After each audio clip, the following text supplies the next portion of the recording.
Hello दोस्तों, मैं रामव्यास यादव आप सभी का अपना यूट्यूब चैनल ITI गाइडलाइन में सभी विद्यार्थी को स्वागत है। जितने भी विद्यार्थी हमारे साथ जुड़ चुके हैं, जुड़ने वाले हैं, सभी को बहुत बहुत स्वागत है हमारे चैनल में। दोस्तों, मैं फिर से आपके लिए आज MCQ क्वेश्चन प्रोवाइड करवा रहा हूँ, जो कि 20 क्वेश्चन का होगा। इसका पहले मैं 60 क्वेश्चन तक करवा दिया था। आज 61 से 80 तक चलेगा और सभी विद्यार्थी ध्यान लगा के सुने। कल 9 बजे से क्लास होगा 80 क्वेश्चन का, जो कि मैं आपको सारा का सारा करवा दूँ। तो रिवीजन क्लास में कल संडे को आपका रिवीजन क्लास चलेगा, जिसमें आपको आंसर बताने के लिए टाइम दिया जाएगा। आप आंसर बताइएगा, उसके बाद मैं बताऊंगा, जिससे कि आपको अंदाज़ा लगेगा कितना मेरा सही और कितना गलत हुआ। इसलिए रिवीजन क्लास करवा रहा हूँ कि इतना 80 क्वेश्चन तक आज कंप्लीट हो जाएगा। तो वहाँ तक आप कितना याद किए हैं और कितना आपका नहीं अभी याद हुआ है, याद करने का ज़रूरत है। तो ये सारा कुछ समझने के लिए, याद करने के लिए, एग्जाम में सफलता हासिल करने के लिए, तो आप मेरे साथ बने रहें, कहीं मत जाइए। वीडियो को बिना स्किप किए शुरू से अंत तक देखें, जिससे कि पूरा के पूरा आपको लाभ मिल सके। दोस्तों, अगर चैनल पे आप नए हैं तो चैनल को सब्सक्राइब करें और बेल आइकन को प्रेस कर लें, जिससे कि सारा नोटिफिकेशन आपको मिल सके और आप उसका लाभ ले सके। दोस्तों, तो आइए आज देखते हैं आज का 60 नंबर क्वेश्चन क्या बोलता है। उसका पहले मैं बताना चाहता हूँ कि जितने भी विद्यार्थी टेक्निकल से तैयारी करने वाले हैं, ITI के एग्जाम के सेकंड ईयर का है या फर्स्ट ईयर का हो, या फिर कोई भी टेक्निकल एग्जाम की तैयारी करते हैं, सेल वेल ODS फैक्ट्री, जितने भी हैं टेक्निकल से संबंधित से, मैकेनिकल ट्रेड, फिटर ट्रेड से, सभी विद्यार्थी मेरे साथ जुड़ें और अपना भविष्य को उज्जवल बनाएं। आइए देखते हैं आज का 61 क्वेश्चन नंबर क्या बोलता है। चलिए, आज का 61 क्वेश्चन नंबर आपके स्क्रीन पे क्वेश्चन है कि FPS सिस्टम में द्रव्यमान की इकाई क्या है। ऑप्शन आपका सामने है, मीटर, ग्राम, किलोग्राम, पाउंड।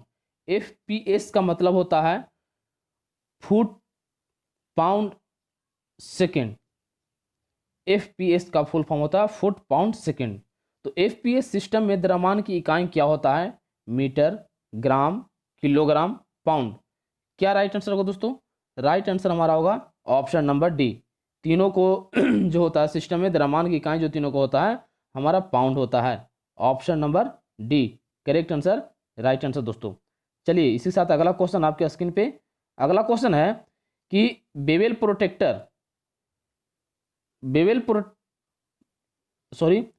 स्क्वायर को निम्न में से किस कोण पर सेट नहीं किया जा सकता है?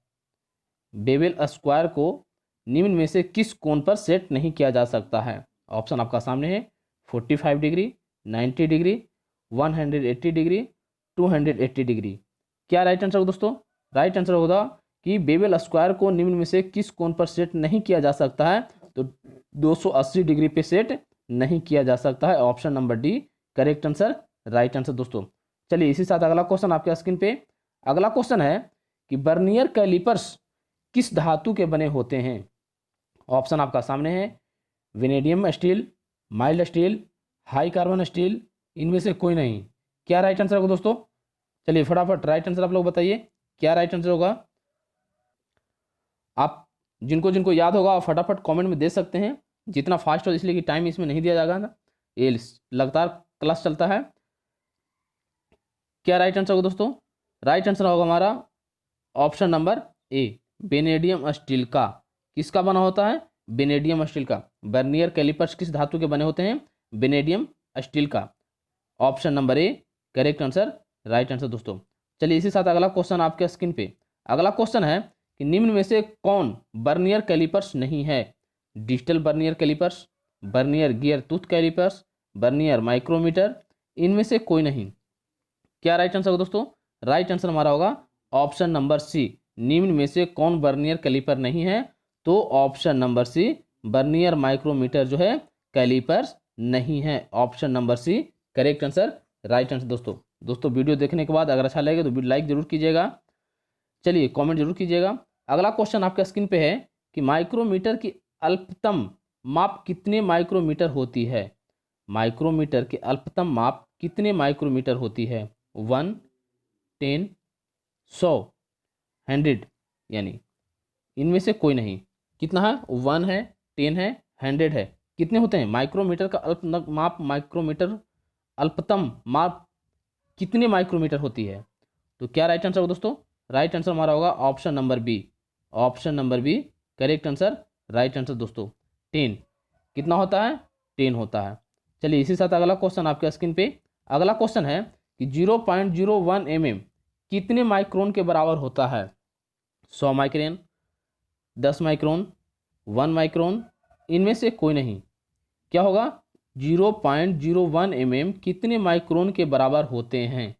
तो ऑप्शन नंबर बी 10 माइक्रोन के बराबर होते हैं, option number B correct answer, right answer दोस्तों। कितना होता है, 0.01 mm का माइक्रोन 10 माइक्रोन के बराबर होता है। चलिए इसी साथ अगला क्वेश्चन आपके स्क्रीन पे, अगला क्वेश्चन है कि माइक्रोमीटर के एनविल किस धातु के बने होते हैं। माइक्रोमीटर के एनविल किस धातु के बने होते हैं। ऑप्शन आपका सामने है, tungsten carbide, high speed steel, mild steel, इनमें से कोई नहीं।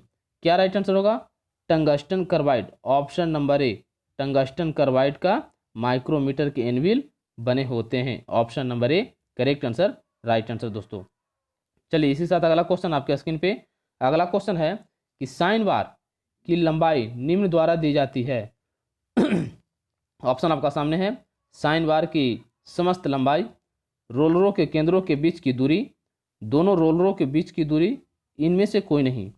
क्या राइट आंसर होगा दोस्तों, राइट आंसर होगा हमारा ऑप्शन नंबर बी, रोलरों के केंद्रों के बीच की दूरी। साइन बार की लंबाई निम्न द्वारा दी जाती है, किसके द्वारा दी जाती है, रोलरों के केंद्रों के बीच की दूरी के द्वारा दिया जाता है, ऑप्शन नंबर बी हमारा सही आंसर, करेक्ट आंसर है। चलिए इसी साथ अगला क्वेश्चन आपके स्क्रीन पे है, अगला क्वेश्चन है कि माइक्रोमीटर द्वारा जॉब को निम्न में से किस अवस्था में नहीं मापना चाहिए। ऑप्शन आपका सामने है, स्थिर अवस्था में, घूमती अवस्था में, ए बी दोनों, इनमें से कोई नहीं। क्या राइट आंसर होगा दोस्तों, राइट आंसर हमारा होगा घूमती अवस्था में। माइक्रोमीटर द्वारा जॉब को निम्न किस अवस्था में नहीं मापना चाहिए, तो घूमती अवस्था में नहीं मापना चाहिए, option number B correct answer, right answer दोस्तों।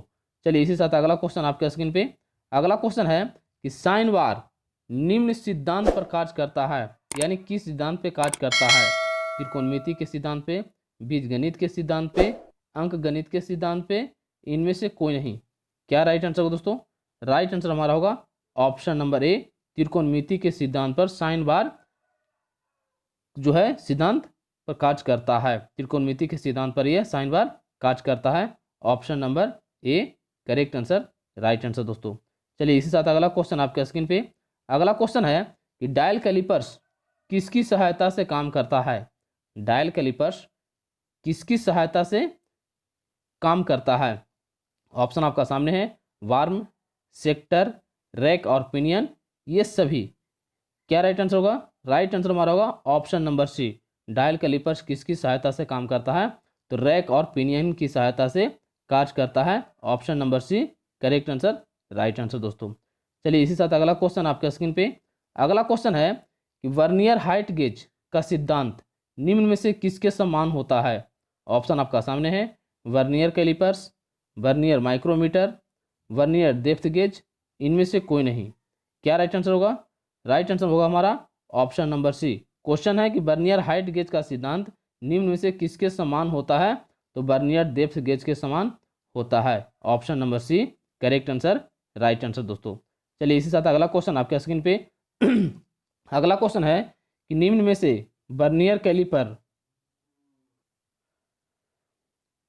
कैलिपर्स के प्रकार हैं। क्वेश्चन क्या है कि निम्न में से वर्नियर कैलिपर्स के प्रकार हैं कौन। ऑप्शन आपका सामने है, dial calipers, vernier height gauge, vernier depth gauge, ये सभी।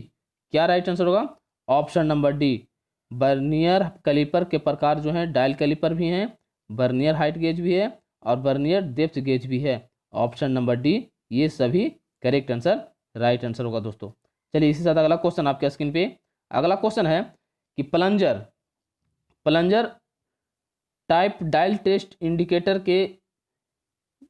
इंडिकेटर में प्लंजर की चाल को रोटरी मोशन में बदला जाता है बेल्ट के द्वारा, रस्सी के द्वारा, गियर ट्रेन के द्वारा, इनमें से कोई नहीं। क्या राइट आंसर होगा?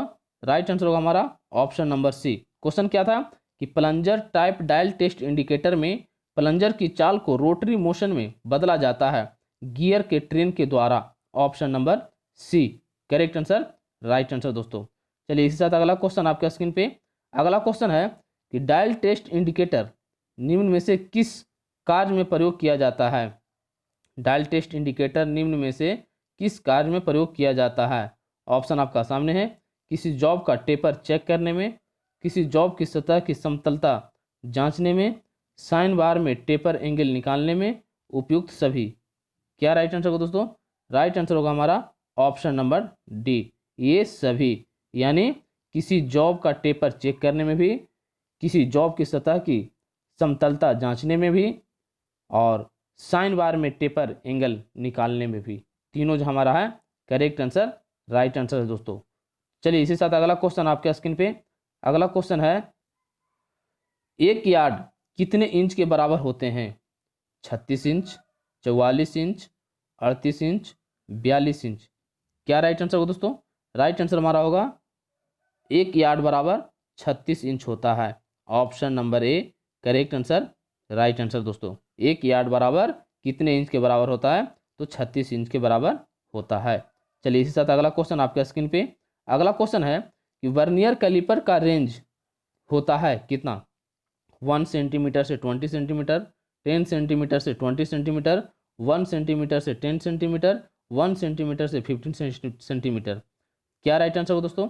राइट आंसर होगा हमारा option number C, vernier caliper का रेंज होता है 1 सेंटीमीटर से 10 centimetre. Option number C correct answer, right answer दोस्तों। चलिए इसी साथ अगला क्वेश्चन आपके स्क्रीन पे। अगला क्वेश्चन है कि निम्न में से सूक्ष्म मापी यंत्र के प्रकार है? Vernier calipers, vernier height gauge, sine bar, ये सभी। क्या राइट आंसर होगा दोस्तों? राइट आंसर होगा हमारा option number D, option number D, ये सभी हमारा करेक्ट आंसर, राइट आंसर है दोस्तों। निम्न में से सूक्ष्ममापी यंत्र के प्रकार कौन कौन होते हैं? वर्नियर कैलिपर भी है सूक्ष्ममापी यंत्र, और वर्नियर हाइट गेज भी है, और साइन बार भी है। तीनों हमारा करेक्ट आंसर, राइट आंसर है। याद कीजिएगा कि निम्न सूक्ष्ममापी यंत्र कौन सा है? तो वर्नियर कैलिपर भी हैं, वर्नियर हाइट गेज भी हैं, और साइन बार भी हैं। इसलिए याद रखिएगा तीनों। चलिए इसी साथ अगला क्वेश्चन आपके स्क्रीन पे। अगला क्वेश्चन है कि आंख द्वारा हुई त्रुटि को क्या कहते हैं? आंख द्वारा हुई त्रुटि को क्या कहते हैं? ऑप्शन आपका सामने है। Vision error, parallax error, manual error, human reaction error. क्या राइट आंसर होगा दोस्तों? राइट आंसर हमारा होगा option number C, manual error को, आंख द्वारा हुई त्रुटि को कहते हैं क्या? मैनुअल इरर कहते हैं। Option number C correct answer, right answer दोस्तों। चलिए इसी साथ अगला क्वेश्चन और लास्ट क्वेश्चन आपके स्क्रीन पे। वर्कशॉप में साधारण कार्य के लिए किस ग्रेड की स्लिप गेज प्रयोग में लाई जाती है? वर्कशॉप में साधारण कार्य के लिए किस ग्रेड के स्लिप गेज का प्रयोग में लाया जाता है? ऑप्शन आपका सामने है। ग्रेड 0, ग्रेड 1, ग्रेड 2, इनमें से कोई नहीं। क्या राइट आंसर होगा दोस्तों? ऑप्शन नंबर सी, वर्कशॉप में साधारण कार्य के लिए किस ग्रेड के स्लिप गेज का प्रयोग में लाया जाता है? तो option number C correct answer, right answer दोस्तों। ग्रेड 2, क्या है? Grade 2 correct answer, right answer दोस्तों। चलिए आज का इतना ही, फिर मिलते हैं आपसे नेक्स्ट क्लास में नेक्स्ट वीडियो लेकर के। तब तक के लिए हमारे ITI गाइडलाइन की तरफ से सभी विद्यार्थीगण को थैंक्स, धन्यवाद। आपसे फिर मिलेंगे आपसे नेक्स्ट वीडियो के समय में। तब तक के लिए जय हिंद, जय भारत दोस्तों।